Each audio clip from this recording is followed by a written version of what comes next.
let's bring to the stage now, once again, Sarah Cornish. Hello. Hope you're all well fed now and ready for our next panel. This next panel will dive into how VR can empower teachers and inspire learners. Let's please welcome on stage Elizabeth Buffard of Blippar, Strategic Partnerships Lead, Valve's Chet Faliszek, Jonathan Rochelle, Director of Product Management at Google, and our wonderful moderator, Jennie Magiera, the Chief Technology Officer for Des Plaines School District 62. So thank you.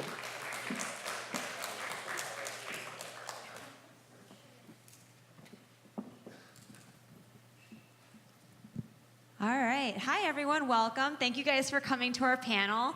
We love that you're here on this whole education track. And we're here to talk about games for change. And then we're like, no, let's go to school. Yay! So I think, oh, good. Our slides are up there. So what we want to do is try and make this as interactive as possible.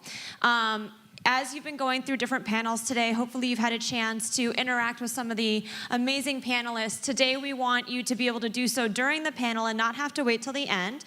So we're going to kind of practice what we preach, or as they say at Google, eat your own dog food. Did I get it? Yeah.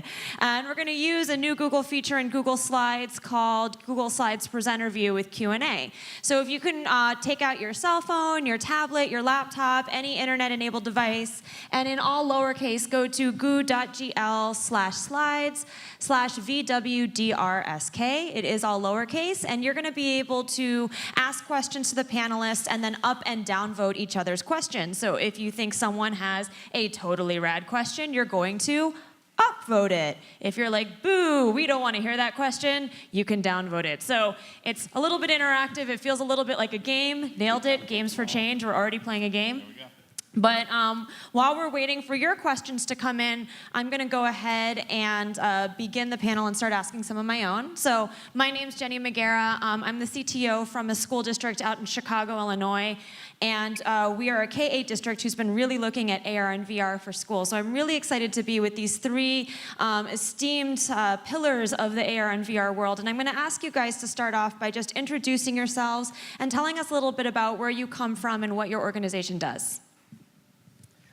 Hi, I'm Jonathan Rochelle. I am with Google. I work in the Google New York office, so I just had a short walk after a long flight to here. And I cover Google Apps for Education. I'm originally one of the founders of Google Docs and Drive. That was born in the New York office also. So I've been with Google for about 11 years. But the last 3 years have been focused on education. So Google Classroom and Google Expeditions, which is the application of basically the Google Cardboard technology in education. And that's pretty much why I'm here. Hi, I'm Chet Faliszek. I work at Valve. So traditionally, I make games. I was project lead on Left 4 Dead 1 and 2, writer on Portal 2, Team Fortress, some of our other games. But in Valve, we move around job roles often. And so when VR came around, the VR team had asked me to come join them, started talking to developers and kind of doing reach out. And we decided that we should expand that outside of just game developers and start talking to other people as well. So we also support a lot of things that you'll never see on Steam or traditional games as a way just to kind of help VR as a whole. Because we think for it to succeed, it can't just be focused simply about games, but it has to be a broader reach. I'm Liz Bufford. I'm one of the U.S. founding members at Blippar. Blippar is a visual discovery browser and augmented reality platform. I'm filling very big shoes today. Our head of education, Colum, he's based in London, couldn't make it today, and it's not because of Brexit, but he couldn't make it today, so I'm filling in. But from day one of Blippar starting, we had education at our core, and that was one of the main drivers of why I joined. So I've been leading some of the experiential learning programs here in the States, and very excited and honored to be on this panel. Thank you. Great. I'm so excited to be talking to all three of you. You're all of your organizations and companies are doing amazing things in and out of education. I said to Chet just backstage when I heard that he was going to be here from Valve, I had a mini geek out moment. I have to both thank you and hate you a little bit for Counter-Strike because it brought so much joy to my life, but I almost didn't graduate from college because of it. So, and I went to school right up the street. So. Thank you, and we're going to have to talk about that later. So I want to start off with you, JR, because we hear so much about all of the things Google Apps for Education is doing for schools. Our kids love it, but Google Expeditions and Google Cardboard has really grown faster than I think anyone could have imagined. And so what I'd love to hear from you is, first of all, how did you come up with this idea, and why do you think it's snowballing in such a rapid pace? Yeah, the adoption, or I should say acceptance of it, it's not actually even launched publicly except in beta right now. But we did something fairly unique. Basically the way it started first is we had Cardboard. Cardboard is really cool. You put your phone in it and you can use it as a viewer, and there's apps. And so, the natural progression of both the App Store for iPhones and the Play Store for Android allowed developers to create really cool Cardboard apps fast. So VR apps that were accessible to anyone with a $10, $15 viewer, or one that you make yourself with your 3D printer. So that was our goal, was sort of the equity side of VR. Instead of buying an $800 device, basically, if you've got a powerful cell phone, you can actually run it. And that was cool. And there were some apps that were, fun and great, but we were looking to make it more useful. We wanted to put something in educators' hands. So we actually had 2 engineers that did a hackathon and literally spent a weekend trying this concept of allowing a teacher to take kids on a trip. And it was very simplistic, but it immediately blew us away. And it just felt like this is going to be something that could progress, and we started building it out. And as soon as we tested it with educators and with students, everybody was really engaged, and we found that we could do something more with it. So it just kept going from there. Yeah, it's amazing. I remember, have any of you guys used Google Cardboard yet? It's pretty amazing. I just bought a pair of Toms, and actually these shoes that I'm wearing right now, and they came with a piece of create your own cardboard, and it linked to a YouTube 360 video. So it's really. I thought you were going to say your shoe turns into cardboard. Oh, my shoe, it actually does. I don't think this is the time or the place for me to take off my, well, maybe, no. So it's really exciting. Chet, I wanted to, go and ask you. So, we see some really kind of a structured rollout of virtual reality in the classroom in Google Expeditions, where they have the platform, they have the devices. You were saying that Valve has a really different thought process about how they're going to interact with schools and education. Can you talk a little bit more? You said you don't want it just to be about games, so what are you trying to do with VR and EDU?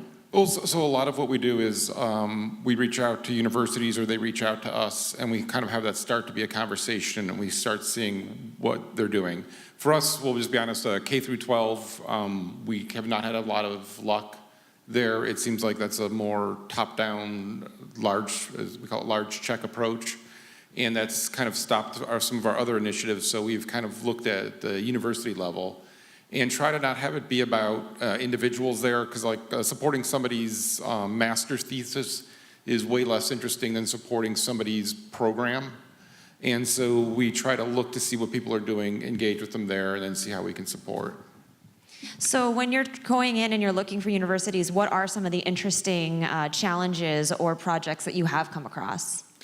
Ken Perlman, right down the street or across the street, is doing some interesting stuff with this kind of the social side of VR. It's kind of things like that, of taking not just the application of VR and doing something in it, but it's actually exploring what VR is, what it's going to be like in the future, things that it's also new and also are emergent right now that, there's just not a lot of history and a lot of work that's been done at this level of VR. There's been a bunch of studies done for the past 30 years, but it ends up those aren't really that valid anymore. I always use the example, there was a study that was done for latency and input, and the military said it doesn't matter, because they tested it at like 350 milliseconds, 250 milliseconds, and 150 milliseconds. And it's correct. When it's that bad, it doesn't matter. The new stuff, though, when you're under 20 milliseconds, you notice, and input and latency matters. And so, those kind of experiments, those kind of things aren't going to be done by the commercial sector, because there's just no time right now. This is all too new. This is all too fresh. So we kind of need to go back to the universities and go back to the different programs that are kind of studying not just the technical side of it, but also the social kind of impactful side of it. I love it. So, we've talked a little bit about the virtual reality of like trying to suspend our own reality and go and using these headsets into another reality that either we don't have access to through in a social sense or physically impossible, like going into a volcano. But something that Elizabeth and your team are doing is actually trying to take our actual reality that we're living in and bringing the technology into that. So it's sort of the inverse of virtual reality. Can you talk to the audience a little bit about how augmented reality is playing a part and how it might be different philosophically than VR? Yeah, so AR and VR oftentimes, especially in media, clump together, but they are very different things, and they both have their place and complement each other in education. And really the best way to think about it, I guess, is by thinking about two words: escape and enhance. And with virtual reality, we're all in this auditorium right now. If we want to escape that, which do right now, but we want to escape that, you're able to wear this headset and you're able to trick your senses into really believing that you are in a different place and you're able to experience something different than what you're in. Where AR comes in is about enhancing your current reality, taking the physical world around you and having it give something more education, more entertainment, more of a in-depth, 3D experience of what a volcano looks like straight on your textbook. So taking your current world and enhancing it and bringing it to life. So Blippar, you said, is already starting to partner with K-12 districts around the world and are creating kind of a social AR network. Can you talk a little bit about how you're getting teachers plugged into this and allowing these students to experience creations made across classroom? Yeah, so right now we're in about 60,000 schools globally, and the way that we're working with educational institutions is by providing them with the tools to create content. We are a technology platform that is very passionate about education, but we are not educational content creators. And so we are empowering educators to create their own content, to have the tools to analyze, what is the impact of this experience on the students and how are they really engaging and what are they getting from it.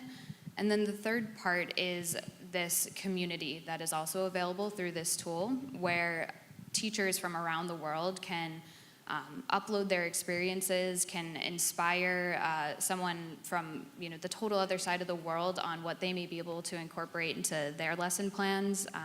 We have a really great example of this partnership that came from that community forum that we were totally separate from, and this city in city in Canada and a city in Japan ended up coordinating and creating this virtual exchange program where students could go into their classroom, blip their walls, and it created a window into a classroom completely on the other side of the world, and were able to get this total new cultural experience every time they went in and actually gained friends at the same time.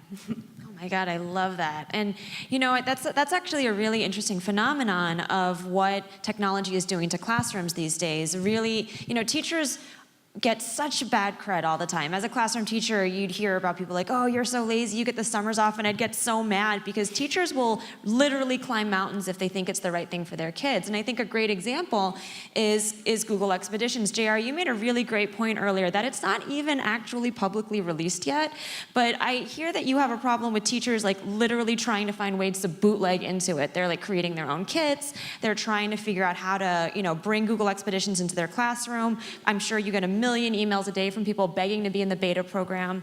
However, I think Google's also really good at doing what Elizabeth was saying, is taking that innate geekiness that educators have to help power the platform. So how did you engage teachers and students in the development of Expeditions, and what are your plans moving forward for continuing to expand the platform? Yeah, like Elizabeth said, we recognize us as not being educators, even though I would say probably 70% of the classroom team and the education team are former educators. It's just that we kind of humbly look at what we can do to impact the classroom, and we want to do it through the eyes of the educators and through the eyes of the students. I mean, really, we'd love to tap in more to that. but we took raw VR content, Panospheres, and we'd love to eventually do videos and expeditions, but we looked at the raw content, and we allowed educators to compile it into lessons.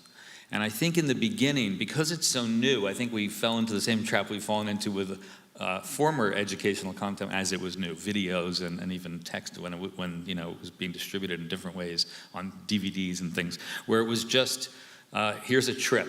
Let me take you to the moon. Great, here's the moon, and there's some information about the crater, and that's great. And the kids are almost relying on it, and the teachers even relying on it almost for too long, too much length. So we keep going back to the learning objective, and again, through the educator's eyes. So we knew it was going to be hard to get VR into the classroom physically. If we just launched something, it's hardware, it's software, the apps, and it's content. And it's a hard package to put together. So we developed this thing called the Pioneer Program, which you're familiar with. It was basically a white glove service to bring this thing into schools. And so you might have seen the Subarus, all decked out with the Expedition logo and stuff. And it was a luxury for the schools that we could come in and show it to them and teach them how to use it quickly and let them use it for the day or 2 days or 3 days. It was fantastic, and we think it's the largest deployment of VR in the classroom, but it was a temporary solution to get it in there. And right now, we know that we'll have the apps launched, but we'll need kits, phones to drop into cardboards. You need the cardboards, you need the teacher tablet. There's all kinds of things. So it's a constant challenge to get it in there. But our work with educators, is going to lead to not just better content and better lessons, but ultimately a kit that is tenable. But it's still so nascent. As we all know, it's right now not necessarily easy to make it a multiplayer game. And that's what we're trying to do. We're trying to make it a shared experience. What? Ooh, did you guys hear that? Go ahead and tweet that. Here's the new future, multiple people in Expedition. No, that's today. It's today. It's happening now. That's there. Oh, yeah. So, well, thinking about multiplayer, though, in the interactivity of it, right? So we were talking backstage about the HTC Vive, which I hear is here, right? I think you you can play with it. Has anyone played with this yet? Any hands? For those of you who haven't had a chance to play with it yet, it's the headset, but also they have haptic controllers that allow you to actually participate and interact with the virtual reality experience. And Chet, I know that you guys have been partnering with HTC. What are some of the projects that you're doing to allow people not only to experience virtual reality in a passive way, but to be active members of this experience? Well, there's two things there, and this is, I think, also a way to look at it for educators. Is there's the consumption of other content, and so we purposely created a piece called The Lab, which has some games in it, as well as you can go to the solar system, you can go through MRI scans of the body. There's a wide range of things. We wanted to kind of just do little tidbits of, hey, these are ways you can kind of get entry into here. And then the other thing we do a lot of outreach with and do game jams and these kind of things is there's a bunch of tools out there now that you can create. And we're past the point of, when the PlayStation 2 first came out, you were going to consume that data. You were never going to create anything. Now, if we use tools like Unity or Unreal, you can turn around and create content all the time. And I think it's trying to support that and trying to encourage that, because you see things that are just crazy amazing that defy categories, they don't have to hold the whole weight of this whole company that has to live their financial life on it. Instead, they can just be these experiments of oddness someone tried. And so we see that a lot, especially with the younger crowd, where using Unity and using Unreal is second nature to them. That's a game, that's a toy to them. It's no longer this tool that's work to learn. And seeing that content come up and making ways for that content to share among their friends. Yeah, we're seeing it in schools with the some of us adults can't understand why kids like Minecraft. So you're like, why are you going back to this basically 8-bit graphics that's so pixelated? But a lot of the kids say, I just like that I have this ability to create and that I can share it with my friends. And speaking of friends and that social aspect to it, I'm going to take my first question from the audience from someone named Anonymous. Just kidding, but they didn't put their name. And they say that VR feels like an antisocial technology, right? You put it on, you were saying, Elizabeth, it's to escape. And then when you're in the room and you have students and teachers, part of being in a school is to create that social aspect, right? That's why you send your kids to school. So is VR antisocial by nature, and is it detrimental to learning? And Chet, I was hoping maybe we could start with you and talk a little bit about the Planned Parenthood experience that you had talked about, and how that might speak to some of this. Yeah, well, so I guess, there's kind of three ways. One is if you're talking to somebody who's in 8th grade and they're playing video games online, do they think video games are social? I mean, they're using Snapchat, they're using, not Facebook anymore, maybe, but like that's being social, right? Playing games is being social. One of my favorite emails I ever got from Left 4 Dead was about a husband and wife who played while he was stationed in Iraq. If they talked on the phone, hey, my life's miserable, your life's miserable, this sucks. If they played Left 4 Dead, they had a shared experience. They did something together. They shot zombies. They helped each other. He's like, this was the greatest thing that we ever had for our relationship while I was stationed away. There's people that's social. So when you're going to say games or VR can't be social, you should probably look a little deeper and see how social they've become, where that's a place where people just go spend their time. And then there's social causes, and that's what she's talking about there is we had worked with Nani over at Embryonic Studios. They do a lot of social cause pieces, and they'd done Walk the Line, which was a piece for Planned Parenthood that kind of shows what it's like for you to go to Planned Parenthood, and kind of the protesters and all the anger that comes from there as a way to kind of bring empathy to what that feels like. And that's one of the great things VR can do, is really give you empathy and understanding for that. And that ties into the last piece, and that's people say, because so you can be social, but you can also cut everyone else off and concentrate. And I don't know about you, but people on their phones, people interacting, people's phones are ringing now. Kidding. It's a constant thing. And when you go put that headset on, and then you come out of it and it's 2 hours later, and you've only been singularly doing one thing, I don't myself do that often in life anymore. I'm looking at my phone, I'm on my TV. When I'm in a movie theater, you can see the screens lighting up. That's just a constant thing now. And so to actually be able to focus in and be able to take away all of your distractions and really go deep into something isn't something we do that often anymore. And so it's kind of nice to go back there. I find VR for me really relaxing and kind of meditative often. Elizabeth, Jared, do you want to add anything to the antisocial social nature? Well, that really gripped me, actually. I never thought of that we actually, because I look at my kids and they are constantly, put your phone away. Okay, they put it away, and about 13 seconds later, it's okay. And what they're doing is remaining social. They're trying to keep connected. And I never thought about the isolating nature of VR actually helping that, to be like, now I don't need to look at my phone, I don't want to.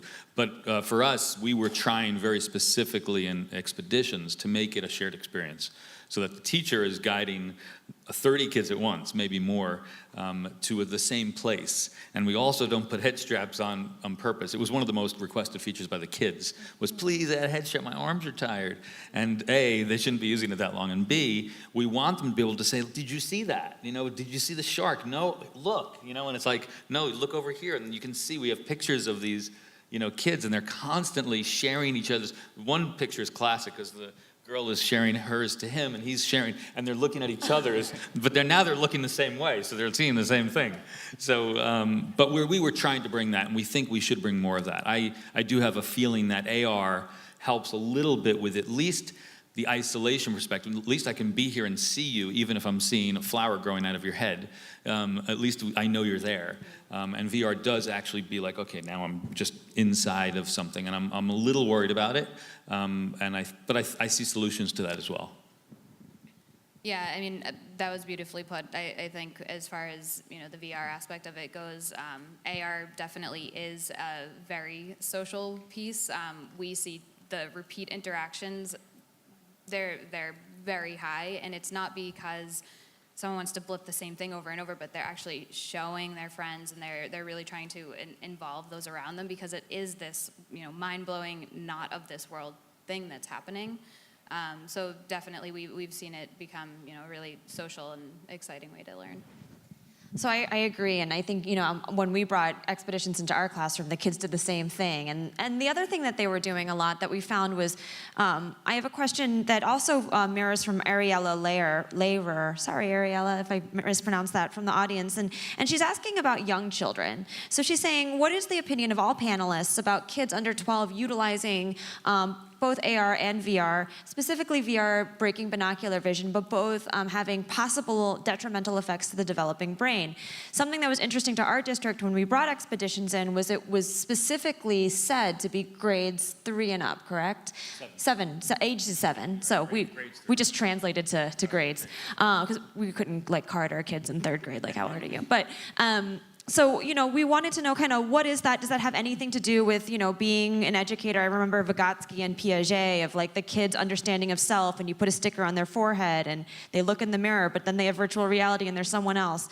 Was there a concern about the psychology and development of that, or was it, what was the thing, or was it content-based? No, it's a great question. For us, it was the lack of research under 7 that compelled us to do that, which was there was research that it wouldn't be detrimental in the lengths and the format that we were using for 7 and above. But there was no research to say anything about below, so we just stayed away from it. And we're actually initiating some research internally and with external companies and in partnership with many others, because it's happening so fast. The research is lagging, frankly, I think, like you said, Chet, for current technology and content. And I think we're going to see that go, very far. And if anybody's doing research in the audience, please let me know. It is actually really interesting to us. We want to know everything we can. And for us, obviously, safety is the #1 concern. So. Yeah, it's something that's crossed my mind, and I think that's exactly it. There is a lack of research in it, but you think about Snapchat, and you see all the parents playing with their kids and their babies and applying these facial, and it's so fun and it's funny, but yeah, we don't know yet what those lasting impacts might be, but it's funny for now. Exactly the same thing. I mean, if anyone is doing research and you want headsets, let us know. So speaking, everyone keeps mentioning these are very young technologies. And as an educator, it's been interesting to see how AR and VR have come into our schools in a very different pathway and cultural reception than laptops. So for example, when we brought tablets, iPads, Android tablets, laptops, et cetera, into our classrooms, there was a use at home. As a public consumer, you have these devices, you have a schema for it, we understand how to use it. Even things that you don't see in the public space, or private space rather, like interactive whiteboards, smart boards, and Promethean boards, there was an analog situational understanding for I write on a board, I write on this. AR and VR are so completely different that we don't have that schema to go back to and say to teachers, oh, use it like a whiteboard, oh, use it like you use it at home. So has that lack of understanding or situational basis been a barrier to bringing AR and VR into the classrooms, or has it been a benefit because there's no preconceived or bad notions or bad habits to break? For us, it was a barrier for sure, because I think, again, I was even, from my own team, the skeptic. And I thought, this is a great idea. I'm just going to put a phone right on a kid's face.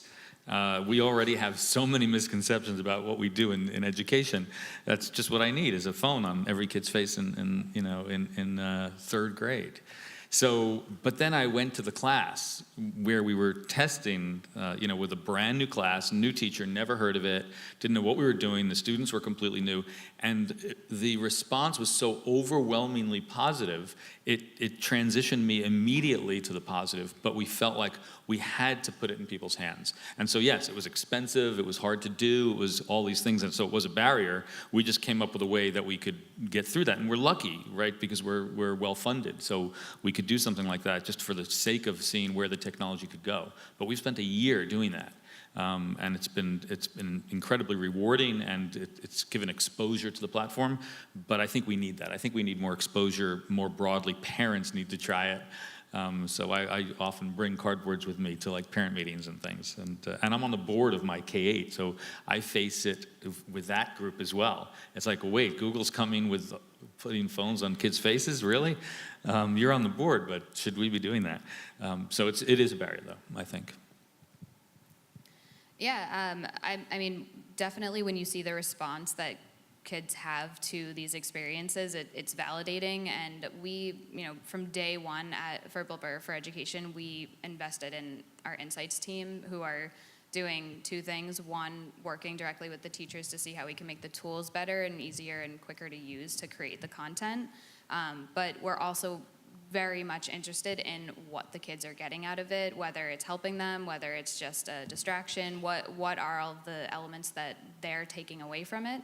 And so, we've found that the numbers are staggering to what they can actually recall when they're not just reading text, but actually have a visual experience that they can remember and track onto. And then in addition to that, we have this social aspect of our tool, the creation tool, that lets educators share that information about what's working and what's not. And so that's really speeding up the process of what kind of applications we should be using in our lesson plans. Yeah, I think one of the things we see when we talk to educators is they don't have a good understanding of what the technology is themselves. And some of what they'll suggest will be like, well, either A, that's awful, and that'd be horrible, or why VR for that? Anytime there's a new technology, there's the, kind of want to do it because it's fresh and new. And as the guy who goes out and tries to get people to do it, I actually try to talk people out of it as much as I do try to talk them into it. Because a lot of things you don't need to do VR for it, right? That's just, you're doing it for the wrong reasons. So you don't want the PDF on the wall? No, yeah, oh God, no. But I would even say like 360 video, like, oh my God, we're gonna have cameras all over at concerts. We do now, and there's this guy called the director, and he edits it, we get to see the shot, it's kind of nice. It works pretty well. So a lot of our questions is always like, why VR? What are you gonna do in VR? But I think you nailed one of the things that we see super powerful is, and we do it in games. So in games, on all of our games, we have to teach people how to do things. Now, I can tell you, hit the A button to reload your arrow, and you're gonna fumble where the A button is, you're gonna remember it. I can tell you, pull the arrow out of the quiver on your back. We never have to say that twice. And we see that with some people doing some of the experiments now, when you have a physicality to it, when you have it be a real place, your memory and your learning and understanding of that is just, you don't have to repeat those. You learn it right away, you remember it differently. Having that physicality and being in this space is super impactful. And so when people are trying to do those kind of things, we think that's a really good use of it. I love what you said, Chet, about the why, right? And that's something that educational technologists are trying to really push. We had this great pendulum swing where teachers didn't want to have technology in their classrooms because it was scary and new, and now it's the rad thing to do, and everyone wants the gnarly new tech. And now it's the let's have tech because it's cool, and we got a grant, and they had a referendum, so now we have to spend the money. But what I'd love to ask all three of you, because you have such three very different, unique perspectives of how we're bringing this into rooms, is what is a really powerful why that you feel that Expeditions, Valve and Steam and Blippar have been able to respond to? And can you tell us a story or give an example of a why, a challenge or a real good problem of practice that your platform or product speaks to in EDU? Well, again, focusing on Expeditions, I think for us, the why is typically if you can evoke an emotional response, whether it's joy or fear, or just even anxiousness or something that the child feels. There's so much research that says that experiential learning is much more effective than non. And if it's authentic, you can't always get to the shark tank. You can't bring your third grade class underwater and put them in a shark tank. But if you're teaching them about sharks and you can make them feel like they're there, it's an incredibly effective way to teach. So usually that's what we look for in the why, and that's what we hear from educators is the why usually comes down to, I want them to feel it. I want them to experience it. I want them to feel standing on the top of El Capitan and look down. Now they get it. They totally get it, so.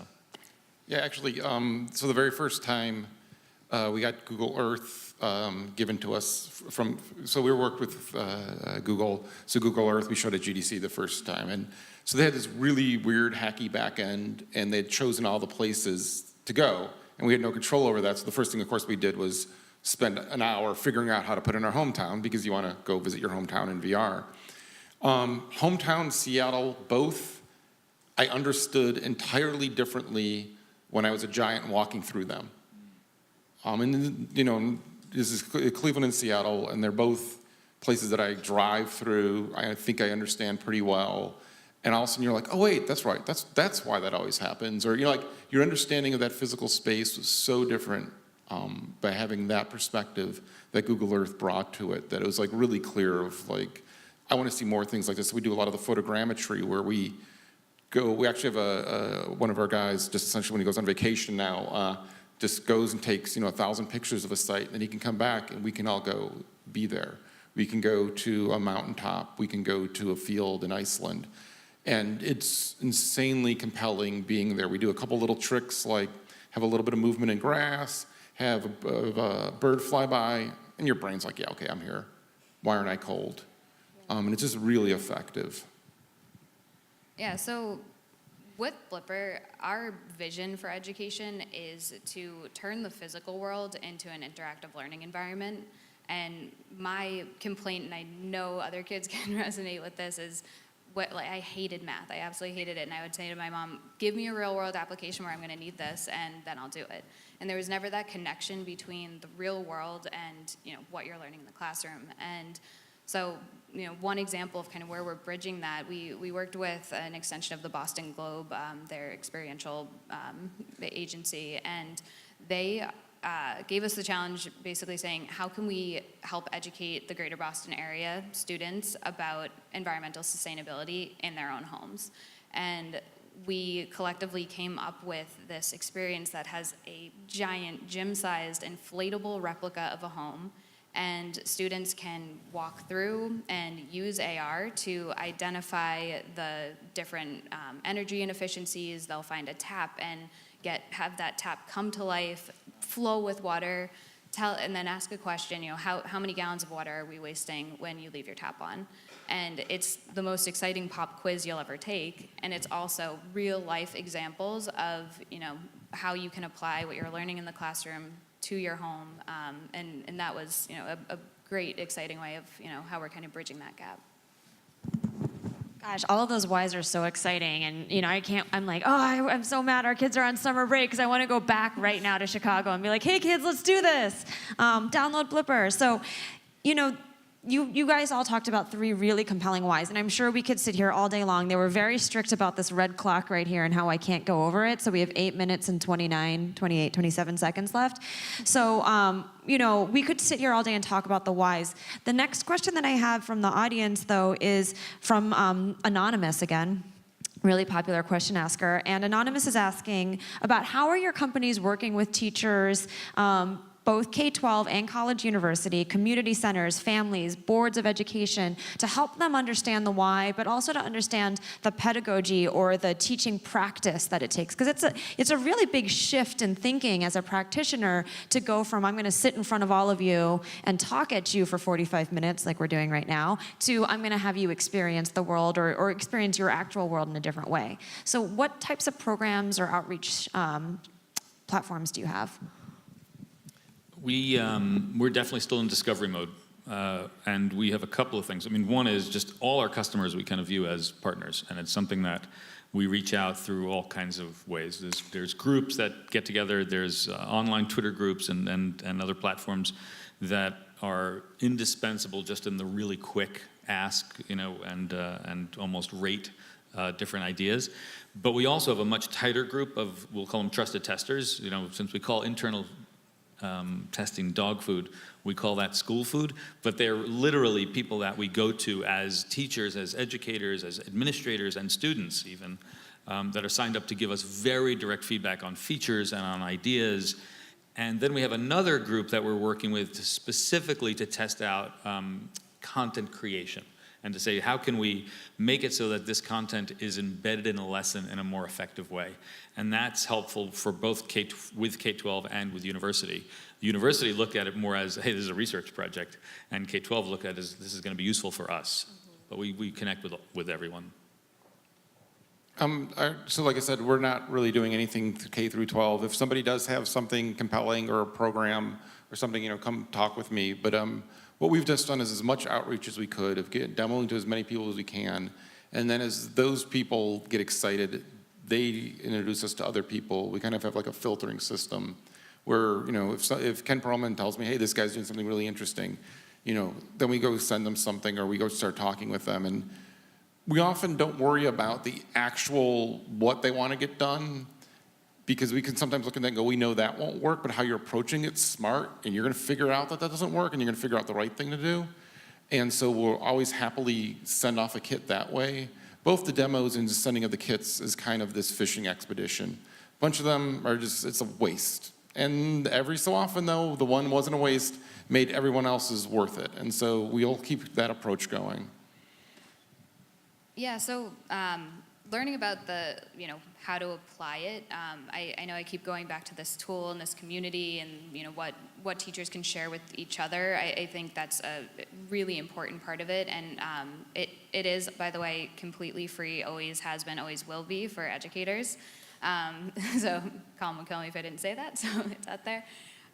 So that's a really strong tool that they can use. And then there's also, we're partnering with content providers like educational publishers who are creating textbooks, and while they're creating it, they're simultaneously creating the AR experiences that will go with it. So there will be opportunity for educators to pick up that textbook that already has a AR assessment at the end of a chapter, and will, let the educators see in real time which students are maybe struggling, and give a more personalized educational approach to that, and then also bringing the pages to life. So, so there's content that's being created, and then there's also these tools and communities that are helping to, teach each other at the same time.